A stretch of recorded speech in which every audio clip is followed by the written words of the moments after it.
അടുത്തത് യൂണിറ്റൈസ് സബ്സ്റ്റേഷനെ പറ്റിയുള്ള കുറച്ച് ഡീറ്റെയിൽസാണ്. ആസ് പെർ ഇലക്ട്രിക്കൽ ഇൻസ്പെക്ടർ ഡയറിയിലുള്ള ഡീറ്റെയിൽസാണ്. അപ്പോൾ യൂണിറ്റൈസ് സബ്സ്റ്റേഷൻ എന്താണെന്ന് മനസ്സിലാക്കണം. അപ്പോൾ ആദ്യം തന്നെ അതിൽ പറയുന്ന കാര്യം നോക്കാം. Transformer shall be dry type or hermetically sealed type of rating below 1000 kVA. Switch gear attached shall not be oil filled. അപ്പോൾ നമ്മുടെ ഡ്രൈ ടൈപ്പ് ട്രാൻസ്ഫോമർ എന്താണെന്ന് ജസ്റ്റ് ഒന്ന് കണ്ട് മനസ്സിലാക്കി വെച്ചേക്കുക. ഇതാണ് ഡ്രൈ ടൈപ്പ് ട്രാൻസ്ഫോമറിൻ്റെ അകത്തുള്ള കോറും വൈൻഡിങ്സും ഒക്കെ ഉള്ളത്. അപ്പോൾ ഇതിൻ്റെ അകത്താണ് റെഡ് യെല്ലോ ബ്ലൂ 3 സർക്യൂട്ടുകൾ, അല്ലെങ്കിൽ UV W എന്ന് പറഞ്ഞ 3 വൈൻഡിങ്സാണ് കാണുന്നത്. അത് ഡെൽറ്റ കണക്ട് ചെയ്തേക്കുന്നതാണ് ഇതിൻ്റെ അകത്ത് കാണാം. വൈൻഡിങ്സ് ഡെൽറ്റ കണക്ട് ചെയ്തേക്കുന്നത്. അതായത് സ്റ്റാർട്ടിങ്ങും എൻഡിങ്ങും ഉണ്ട്. അപ്പോൾ ഇങ്ങനെ ഡയഗണലി പോയേക്കുന്നത് ഡെൽറ്റ കണക്ഷനാണ്. Delta primary side delta connect ചെയ്തേക്കുന്നതാണ്. ഈ ഇമേജിൽ കുറച്ചും കൂടി ക്ലിയർ ആണ്. അപ്പോൾ അതിൽ UV W എന്ന് പറഞ്ഞ 3 വൈൻഡിങ്സ് ഉണ്ട്.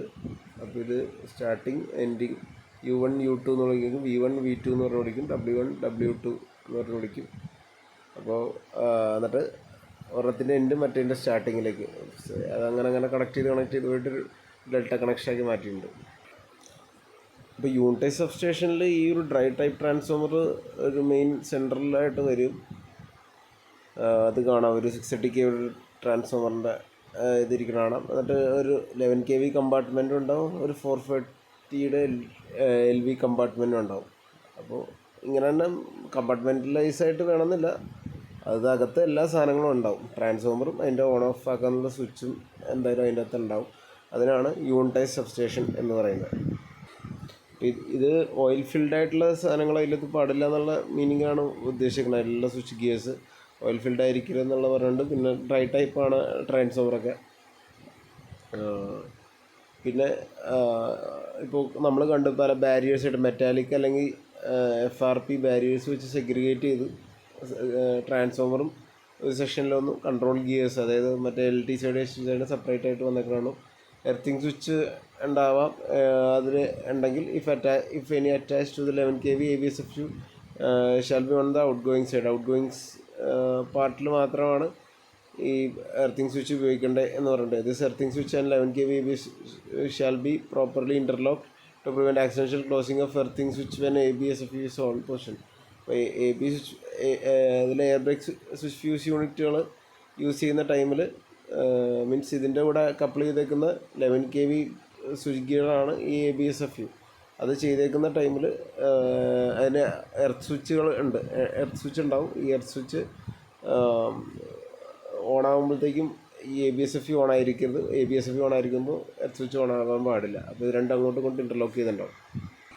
അപ്പോൾ ഈ ABSFU ഈ കാണുന്ന ഫ്യൂസുകളൊക്കെ അതിൽ യൂസ് ചെയ്യും. HRC ഫ്യൂസും പിന്നെ എർത്തിങ്ങിന് വേണ്ടിയുള്ള പ്രൊവിഷൻസൊക്കെ ഉണ്ടായത് കണ്ടു. ഇതിൻ്റെ അകത്ത് എർത്തിൻ്റെ ഇപ്പോൾ പ്രൊവിഷൻസൊക്കെ ഉണ്ട്. എർത്ത് സ്വിച്ച് ഓണാക്കാം. അപ്പോൾ ഇവർ നമ്മൾ നേരത്തെ പറഞ്ഞതിൽ വേറെ ഒന്നുമില്ല. ഈ എർത്ത് സ്വിച്ച് ഓണാകുമ്പോൾ മറ്റേ AB സ്വിച്ച് ഓണാകാൻ പാടില്ല, AB സ്വിച്ച് ഓണാകുമ്പോൾ എർത്ത് സ്വിച്ച് ഓണാകാൻ പാടില്ല, എർത്തിങ് ആയി കിടക്കാൻ പാടില്ല എന്നുള്ള കാര്യങ്ങളൊക്കെയാണ് ആ സ്റ്റാൻഡേർഡ്സിൽ പറഞ്ഞത്. പിന്നെ അതിൻ്റെ അകത്ത് പറഞ്ഞേക്കണതാണ് there shall be metallic FRP barrier supply between supply incoming live parts and HRC fuse units in ABSFU unit. അപ്പോൾ നമ്മൾ കണ്ടല്ലോ ഫ്യൂസുകളൊക്കെ ഇരിക്കുന്നുണ്ടല്ലോ. അപ്പോൾ അതിനിടയിൽ ഗ്യാപ്പുകളിലും അതിൻ്റെ കോണ്ടാക്ട്സിൻ്റെ അവിടെയൊക്കെ FRP ഷീറ്റോ അല്ലെങ്കിൽ ഏതെങ്കിലും ബാരിയേഴ്സ് ഉണ്ടാവും. പരസ്പരം ഒരു വേലിക്കെട്ട് പോലെ, വേലിക്കെട്ടെന്ന് പറഞ്ഞാൽ ഒരു മറ പോലത്തെ സാധനങ്ങൾ FRP യൂസ് ചെയ്തോ. Incoming supply shall be preferably be connected to fixed contact of 11 kV ABSFU. അതായത് ഇപ്പോൾ ഇതിൽ ഓണാക്കാൻ വേണ്ടി ഒരു ഫിക്സഡ് ഒരു മൂവിങ് കോണ്ടാക്റ്റുകൾ ഉണ്ടാവും. അപ്പോൾ ഫിക്സഡ് ആയിട്ടുള്ള കോണ്ടാക്റ്റുകളിൽ മാക്സിമം നമ്മുടെ 11 kV ഇൻകമിങ് സൈഡ് കണക്ട് ചെയ്യാൻ നോക്കുക. കാരണം മൂവ് ചെയ്യണ ഇതിൽ കണക്ട് ചെയ്താൽ സ്പാർക്കിങ്ങിൻ്റെ ഇഷ്യൂസ് കൂടുതലാവാൻ ചാൻസ് ഉണ്ട്. Inter connection between transformer and control switch gear shall be with rigid strips of adequate normal current rating and short circuit current rating. അപ്പോൾ ഇതിൻ്റെ അകത്ത് നമ്മുടെ ഈ യൂണിറ്റൈസ് സബ്സ്റ്റേഷൻ്റെ അകത്ത് ബസ് ബാറുകളും കാര്യങ്ങളൊക്കെ ഉണ്ട്. അപ്പോൾ ഇതിൻ്റെ കൺട്രോൾ സ്വിച്ച് ഗിയേഴ്സിൻ്റെ ഒക്കെ അകത്തുള്ള കണക്ഷൻസ് റിജിഡായിട്ടുള്ള ബസ് ബാറുകൾ യൂസ് ചെയ്തിട്ടാണ് നമ്മൾ ചെയ്യുന്നത്. അപ്പോൾ അതിന് അഡിക്വേറ്റ് ആയിട്ട് ആവശ്യത്തിനുള്ള നോർമൽ കറണ്ട് ക്യാരിങ് കപ്പാസിറ്റിയും ഷോർട്ട് ആകുമ്പോഴുള്ള കറണ്ട് ക്യാരിങ് കപ്പാസിറ്റിയും അതിനകത്ത് നിർബന്ധമായിട്ടും ഉണ്ടാവണം എന്ന് പറഞ്ഞു. പിന്നെ phase to phase clearance of 11 kV interconnected strip shall be minimum 13 cm. അതായത് നമ്മുടെ ബസ് ബാറുകളുണ്ടല്ലോ ഇതിൻ്റെ അകത്തുള്ള, അത് 13 cm ഗ്യാപ്പ് വേണം. ഫേസ് ടു എർത്ത് ആണെങ്കിൽ ഒരു 8 cm ഗ്യാപ്പ് വേണം. മിനിമം ഗ്യാപ്പാണ് പറയുന്നത്. അപ്പോൾ അതാണ് അതിൻ്റെ അകത്ത് പറഞ്ഞേക്കുന്നത്. പിന്നെ 11 kV control switch gear and tap changer of the transformer shall be properly interlock to prevent changing of tap position when 11 kV control gear is in on position. അതായത് ഈ ട്രാൻസ്ഫോമറിൻ്റെ നമുക്ക് ടാപ്പിംഗ്, പ്രൈമറി സൈഡിലെ ടാപ്പിങ്സ് ചേഞ്ച് ചെയ്ത് secondary സൈഡിലെ voltage constant ആക്കി വെക്കാനുള്ള ഒരു മാർഗ്ഗമുണ്ട്. പ്രൈമറി സൈഡിൽ വോൾട്ടേജ് ഫ്ലക്ച്വേഷൻസിനെ അഡ്ജസ്റ്റ് ചെയ്ത് സെക്കൻഡറി സൈഡിൽ കോൺസ്റ്റൻറ്റ് വോൾട്ടേജ് കൊടുക്കാനുള്ള ഒരു പരിപാടിയാണ് ഈ ടാപ്പ് ചേഞ്ചിങ് എന്ന് പറഞ്ഞത്. അപ്പോൾ ആ ടാപ്പ് ചേഞ്ചിങ് ചെയ്യുമ്പോൾ ഈ 11 kVയിലെ കൺട്രോൾ സ്വിച്ച് ഗിയേഴ്സും 11 kV സൈഡ് വന്ന കൺട്രോൾ സ്വിച്ച് ഗിയർ നമ്മുടെ ഇപ്പോൾ പറഞ്ഞ ABSFൻ്റെ ആ ഭാഗത്ത് ഇതും ടാപ്പ് ചേഞ്ചറും തമ്മിലുള്ള ഒരു പ്രോപ്പറായിട്ടുള്ളൊരു ഇൻ്റർലോക്കിങ് കമ്മ്യൂണിക്കേഷൻസ് ഒക്കെ നടക്കണം പ്രോപ്പറായിട്ട്. ഇത് ഓണായിട്ടിരിക്കുമ്പോൾ ചുമ്മാ ഇങ്ങനെ പൊസിഷൻ ടാപ്പ് ചേഞ്ചിങ് മാറാതെ ഉള്ളൊരു സംവിധാനം അതിൽ ചെയ്യണമെന്നാണ് പറഞ്ഞേക്കുന്നത്. Potential transformer is provide in the unit, separate chamber shall be provide four housing same. അപ്പോൾ ഇതിൻ്റെ 11 kV മെഷർമെൻറ്റിന് വേണ്ടി നമ്മൾ പൊട്ടൻഷ്യൽ ട്രാൻസ്ഫോമർ യൂസ് ചെയ്യേണ്ടി വരും, PT യൂസ് ചെയ്യേണ്ടി വരും. അപ്പോൾ അതിനുവേണ്ടി സെപ്പറേറ്റ് ഒരു ഹൗസിങ്, ഒരു ബോർഡ്, അത് നല്ല വെയിറ്റും കാര്യങ്ങളൊക്കെ വെയിറ്റ് ഉള്ളതായിരിക്കും, നല്ല സൈസ് ഉള്ളതായിരിക്കും. അപ്പോൾ അതിനുവേണ്ടി സെപ്പറേറ്റ് ഒരു സ്പേസിങ്സ് കൊടുക്കണം എന്നാണ് പറയുന്നത്. ഒരു സ്പേസ് അലോക്കേറ്റ് ചെയ്യണം എന്ന് പറഞ്ഞാൽ. Seal of bushings shall be provide when 11 kV busses passes from one chamber to another. അപ്പോൾ ഇതിൻ്റെ അകത്ത് ഓരോ ചേമ്പറുകളുണ്ടല്ലോ, നമ്മുടെ ട്രാൻസ്ഫോമർ ഇരിക്കുന്ന ചേമ്പർ, LT സൈഡ് ഒരു ചേമ്പർ, HT സൈഡ് ചേമ്പർ. അപ്പോൾ ഈ ചേമ്പർ അപ്പുറത്തേക്ക് പാസ് ചെയ്യുമ്പോഴത്തേക്കും നമ്മൾ ഇൻസുലേറ്റിംഗ് ബുഷിങ്സ് നമ്മൾ പ്രൊവൈഡ് ചെയ്യണം. ഈ മെറ്റാലിക് പാർട്ടിസിലൊന്നും ടച്ച് ആവാതിരിക്കാനുള്ള ആ ഒരു കാര്യങ്ങളാണ് അതിൻ്റെ അകത്ത് പറയുന്നത്. പിന്നെ നമ്മളിപ്പോൾ പഠിച്ച സബ്സ്റ്റേഷനുകളുടെ എല്ലാത്തിനും ഒരു ജനറലായിട്ട് കുറച്ച് കാര്യങ്ങൾ പറയുന്നുണ്ട്. ഇൻഡോർ ആയിക്കോട്ടെ, ഔട്ട്ഡോർ ഒക്കെ ആയിക്കോട്ടെ, യൂണിറ്റൈസ് ആയിക്കോട്ടെ. If there are more than one transformer and the aggregate transformer capacity exceeds 1000 kV unit, a breaker of adequate rating shall be provided after the point of commencement of supply. അപ്പോൾ വേറെ ഒന്നുമല്ല, ഒരു ട്രാൻസ്ഫോമറിനേക്കാളും കൂടുതൽ ട്രാൻസ്ഫോമറുള്ള സ്ഥലമാണെന്ന് വയ്ക്കുക. ഈ സപ്പോസ് ഒരു 500 kVയുടെ 2 transformer ഉണ്ട്. അപ്പോൾ 500, 1000, അല്ലെങ്കിൽ 500 kVയുടെ ട്രാൻസ്ഫോമർ ഉണ്ട്, ഒരു 1000 kVയുടെ ട്രാൻസ്ഫോമർ ഉണ്ടെന്ന് വയ്ക്കുക. അപ്പോൾ 1500, അപ്പോൾ 1000 എക്സീഡ് ആവുന്ന ഒരു അവസ്ഥയാണെങ്കിൽ ഒരു അഡിക്വേറ്റ് റേറ്റിംഗ് ഉള്ള കപ്പാസിറ്റി ഉള്ളൊരു നല്ലൊരു കപ്പാസിറ്റി ഉള്ള, ഇത് രണ്ടും താങ്ങാൻ കപ്പാസിറ്റി ഉള്ള ഒരു കേപ്പബിലിറ്റി ഉള്ള ഒരു സപ്ലൈ ഇതിൻ്റെ 11 kV ആദ്യമേ വന്ന സൈഡിൽ തന്നെ പ്രൊവൈഡ് ചെയ്യുക. ഇത് രണ്ടിലേക്കും പോകുന്ന ഇതിൻ്റെ അകത്ത് മെയിൻ ഇൻകവറിൽ, അതായത് പോയിൻ്റ് ഓഫ് കമ്പൻഷൻ സപ്ലൈ എന്ന് ഉദ്ദേശിച്ചത് അതാണ്. സപ്ലൈ തുടങ്ങുന്ന 11 kV തുടങ്ങുന്ന അവിടെ തൊട്ട് ഒരു കൺട്രോൾ ബ്രേക്കർ കൊടുക്കണം ഇത് ഓൺ ഓഫ് ആക്കാൻ വേണ്ടി. റെഗുലേഷൻ 35 പറയുന്ന കാര്യമാണ് ഈ പറയുന്നത്. പിന്നെ ട്രാൻസ്ഫോമറുകൾ തമ്മിലുള്ള ടൈപ്പ് ട്രാൻസ്ഫോമറുകൾ തമ്മിലുള്ള മിനിമം ഗ്യാപ്പ് 1.5 മീറ്ററാണ് വേണ്ടത് എന്ന് പറഞ്ഞിട്ടുണ്ട്. പിന്നെ DG ആയിട്ടാണെങ്കിലും, DGയുടെ എൻക്ലോഷർ ആയിട്ടാണെങ്കിലും, DGയുടെ ഒരു ബോഡി ആയിട്ടാണെങ്കിലും ഒരു 1.5 മീറ്റർ ഗ്യാപ്പ് വേണം. Minimum 1.5 clearance shall be provide between dry type transformer and DG.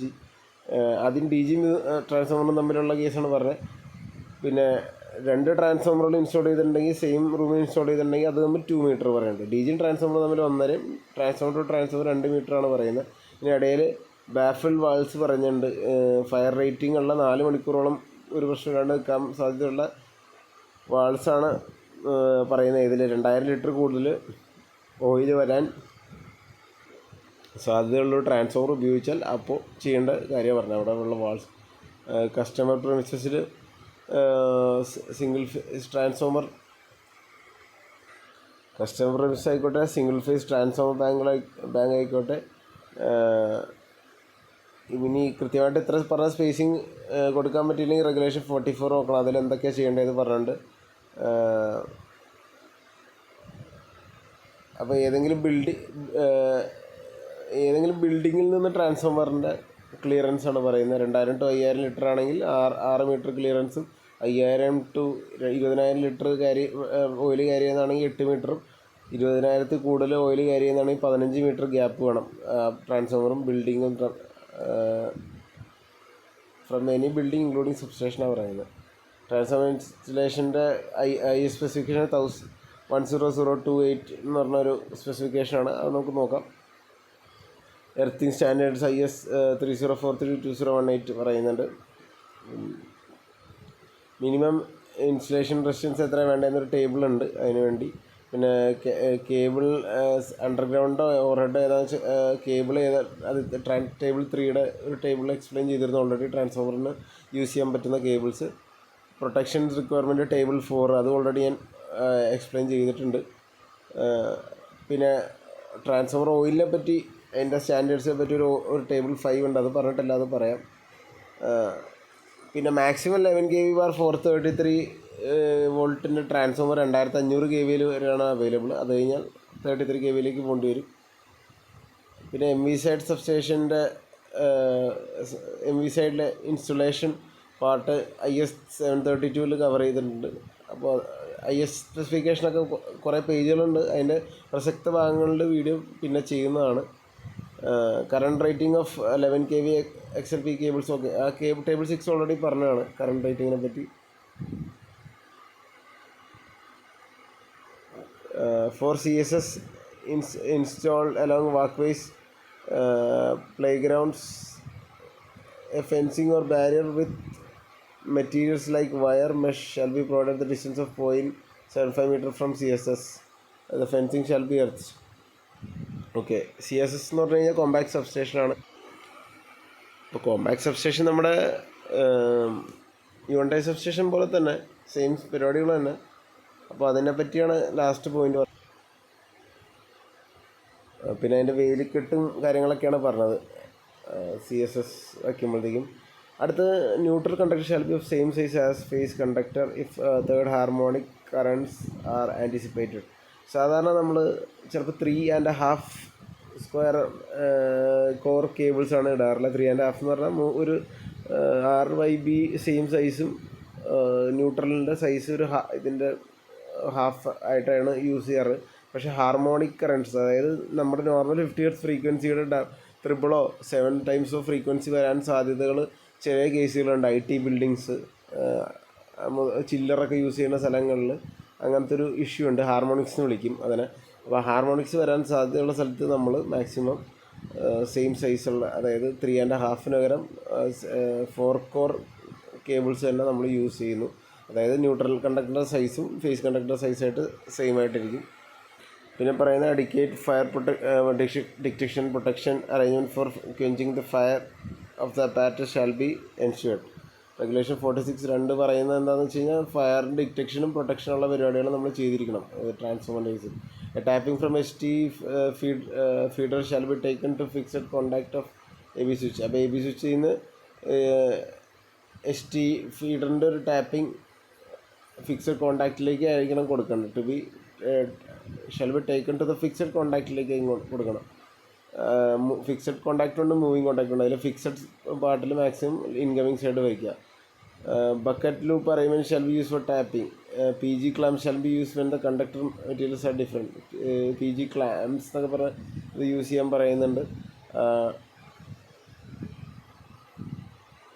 Double break type AB switch shall be used when AB switch is intended to use as interlinking AB switch. AB സ്വിച്ചിൻ്റെ ഒരു യൂസിൻ്റെ case പറയുന്നത് അവിടെ. Double break type AB switches use ചെയ്യാൻ പറയുന്നുണ്ട്. അപ്പോൾ അതെന്താണെന്ന് നമുക്ക് നോക്കാം. നമ്മൾ ഈ ഇതിൻ്റെ അകത്ത് കാണുന്ന ലൂപ്പ് മെയിൻ ലൈനിൽ നിന്ന് കുറച്ച് സെപ്പറേറ്റ് ലൈൻ ഇങ്ങനെ പോകുന്നതാണ്. അപ്പോൾ ഇതിനാണ് ഈ ലൂപ്പിംഗ്, ബക്കറ്റ് ലൂപ്പിംഗ് എന്ന് പറയുന്നത്. ഇവിടെ ജമ്പർ ഇട്ട് കൊടുക്കുന്നതാണ് അതിന് ലൂപ്പിംഗ് എന്നാണ് പറയുന്നത്. ഇതാട്ടോ ഡബിൾ ബ്രേക്ക് AB സ്വിച്ച് എന്ന് പറഞ്ഞ ഇതാണ് സാധനം. വൺ ഓഫ് ദ എക്സാമ്പിളാണ്. അപ്പോൾ ഇതിലാണ് 11 kV കണക്ഷൻ എടുക്കുന്നത്. ഈ നടുക്കുള്ള സാധനം അത് വെച്ച് റൊട്ടേറ്റ് ആയിട്ട് രണ്ട് സ്ഥലത്തു നിന്ന്, ലെഫ്റ്റിൽ നിന്ന് റൈറ്റിൽ നിന്നും വിട്ട് വരും. അവിടെ ഇവിടെ എന്ന് പറയണം. അപ്പോൾ അതാണ് ഡബിൾ ബ്രേക്ക്. രണ്ട് സ്ഥലത്തു നിന്നും വിട്ട് വരും. Substation shall not be located immediately above or below the plumbing water tanks or sewage. അപ്പോൾ സബ്സ്റ്റേഷൻ നമ്മുടെ മുകളിലോ താഴെയോ എന്തിൻ്റെ പ്ലംബിംഗ് വാട്ടർ ടാങ്കിൻ്റെ സീവേജിൻ്റെ മുകളിലോ താഴെയോ ഒരിക്കലും ആവരുത്. അതാണ് പറഞ്ഞത്. All openings from substation electric room section should open outwards. ഈ സബ്സ്റ്റേഷനിലുള്ള വാതിലിനും ഓപ്പണിങ്സും കാര്യങ്ങളെല്ലാം പുറത്തേക്കായിരിക്കും. ഇലക്ട്രിക് റൂമാണെങ്കിലും എല്ലാം പുറത്തേക്കായിരിക്കണം. ഏതെങ്കിലും ഔട്ട്സൈഡ് ഇതിലേക്ക് vertical shutters like fire writer, rolling shutter may also be acceptable provided are combined with single leaf door opening outwards for exit in case of emergency. അപ്പോൾ നമുക്ക് ഷട്ടറൊക്കെ use ചെയ്യാം, പക്ഷേ എങ്കിലും ഒരു വാതിലോ എന്തെങ്കിലും പെട്ടെന്ന് തുറന്ന് ഓടാൻ പറ്റിയ ഒരു വാതിൽ എന്തായാലും നിർബന്ധമായിട്ടും വേണം. എമർജൻസിയുടെ കേസ് അല്ലേ ഇതിലൊക്കെ വരാൻ സാധ്യതയുണ്ടല്ലോ. For large substation room, electrical room having multiple equipment, 2 or more doors shall be provided which shall be remotely located from each other. 2 ഡോറൊക്കെ കൊടുക്കാനുള്ള വലിയ സബ്സ്റ്റേഷനിലൊക്കെ ആണെങ്കിൽ 2 ഡോറൊക്കെ കൊടുക്കണമെന്ന്. 2 remotely located from each other എന്ന് പറഞ്ഞാൽ 2 ഡിഫറെൻറ്റ് സ്ഥലങ്ങളിലായിട്ട് ഏത് വഴിയും ഓടാലോ, അതാണ് ഉദ്ദേശിക്കുന്നത്. Case of HV panel, main panel, LV panel and transfer located different floors at distance more than 20 meter, HV isolator shall be provided at transformer end. അതായത് ഇപ്പോൾ main പാനലോ അല്ലെങ്കിൽ main പാനലോ transformer എല്ലാം ഡിഫറെൻറ്റ് സ്ഥലങ്ങളിലാണെങ്കിൽ ഒരു different ഫ്ലോറിലൊക്കെ ആവാമല്ലോ. അപ്പോൾ 20 metre gap ഉണ്ടെന്ന് വയ്ക്കുക. അപ്പോൾ HV isolator, high voltage isolator transformer എൻഡിൽ പ്രൊവൈഡ് ചെയ്യുന്ന കേസും കൂടിയാണ് പറയുന്നത്. അപ്പോൾ ഇതൊക്കെയാണ് സബ്സ്റ്റേഷൻ്റെ ഏറ്റവും ലാസ്റ്റ് കുറച്ച് സെറ്റാണ് നമ്മൾ നോക്കിയത്. ഇപ്പോൾ യൂണിറ്റ് സബ്സ്റ്റേഷനായിരുന്നു ഇപ്പോൾ പറഞ്ഞുകൊണ്ടിരുന്നത്. അപ്പോൾ ഇതൊക്കെയാണ് അതിൻ്റെ മെയിൻ കാര്യങ്ങൾ. ഇനി ഇത് ഇഷ്ടം പോലെ ഉണ്ട്. ഇപ്പോൾ ഇതിൻ്റെ അകത്ത് ഓരോ IS സ്പെസിഫിക്കേഷൻസ് ഒക്കെ പറഞ്ഞതിൻ്റെ അകത്ത് പോകാമെന്ന് തുടങ്ങിയാൽ അതങ്ങനെ പോയിക്കൊണ്ടേയിരിക്കാം. നമുക്ക് അതിൻ്റെ ഒരു റിഫൈൻഡ് പാർട്ട് മാത്രമാണ് ഈ ഇതിൻ്റെ അകത്തുള്ളത്.